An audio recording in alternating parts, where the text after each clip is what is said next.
This is Jonah chapter 4, verses 10 and 11. And this is God making some final remarks to Jonah.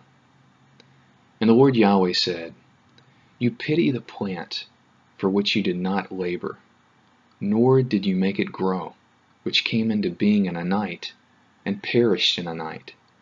And should not I pity Nineveh, that great city, in which there are more than 120,000 persons who do not know their right hand from their left, and also much cattle?" Jonah was extremely upset about God sparing Nineveh, and about God taking away his shady plant. And so the book of Jonah comes to a close here in verses 10 and 11, with God addressing Jonah's selfish ways. God basically says, "Jonah, come on, what's wrong with you? Why are you being so stubborn?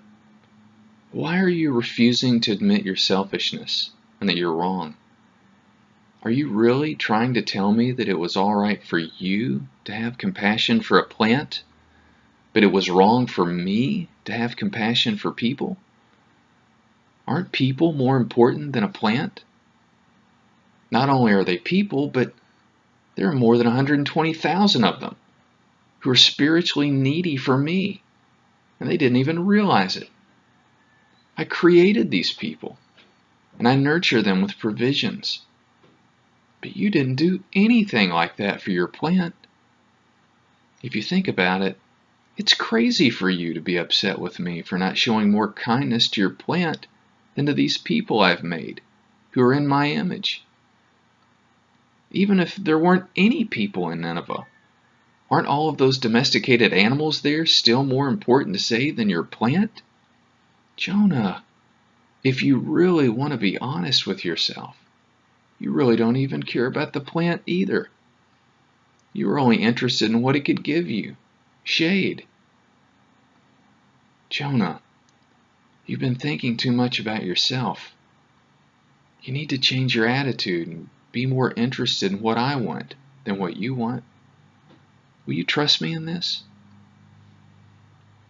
Do you believe it's more important to want what God wants more than what you want? Well, in our next devotion, we're going to conclude our study of Jonah by looking at this same passage, but exploring why Jonah ends the way that it does.